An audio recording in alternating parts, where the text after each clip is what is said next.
তুমি কি কখনো ভেবেছ চোখের সামনে থাকা এক মুঠো ফেনা হতে পারে $৩,০০০ একটি খাবার? হ্যাঁ, ঠিকই শুনেছ। এটা কোনো সাবানের বুদবুদ না, বরং বিশ্বের সবচেয়ে বিলাসবহুল ডেজার্টগুলোর একটি। অনেকেই বিশ্বাস করতে পারে না সামনে রাখা এই ফেনার মতো জিনিসটাই আসলে একটি খাবার।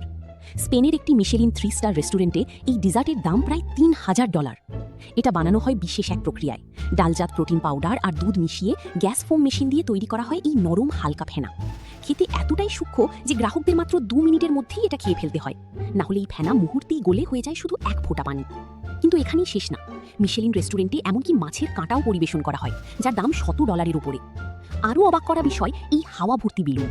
চিনি দিয়ে তৈরি এই বেলুনে ভরা থাকে গ্যাস, যেটা খাওয়ার চেয়ে বরং মজার জন্য, কারণ এটা শ্বাসে নিলেই তোমার গলার আওয়াজ হয়ে যাবে ঠিক কার্টুন চরিত্রের মতো। এখানে খাবার শুধু স্বাদের জন্য নয়, বরং এক অনন্য অভিজ্ঞতা, এক অসাধারণ পরিবেশ আর নিখুঁত উপস্থাপনার জন্য। একটা ডিশ পরিবেশন করতে একাধিক মানুষ একসাথে কাজ করে। সবকিছুতেই থাকে নিখুঁততা আর এক ধরনের রাজকীয় অনুভূতি। এমন বিলাসবহুল সার্ভিস আর অভিনব খাবার তুমি কি একবার ট্রাই করতে চাও? ভিডিওটা ভালো লাগলে লাইক দাও, এমন আরও অদ্ভুত ও ইন্টারেস্টিং ভিডিওর জন্য ফলো করো, আর কমেন্টে জানাও তুমি কি $৩,০০০ খরচ করে এই ফেনা খেতে রাজি?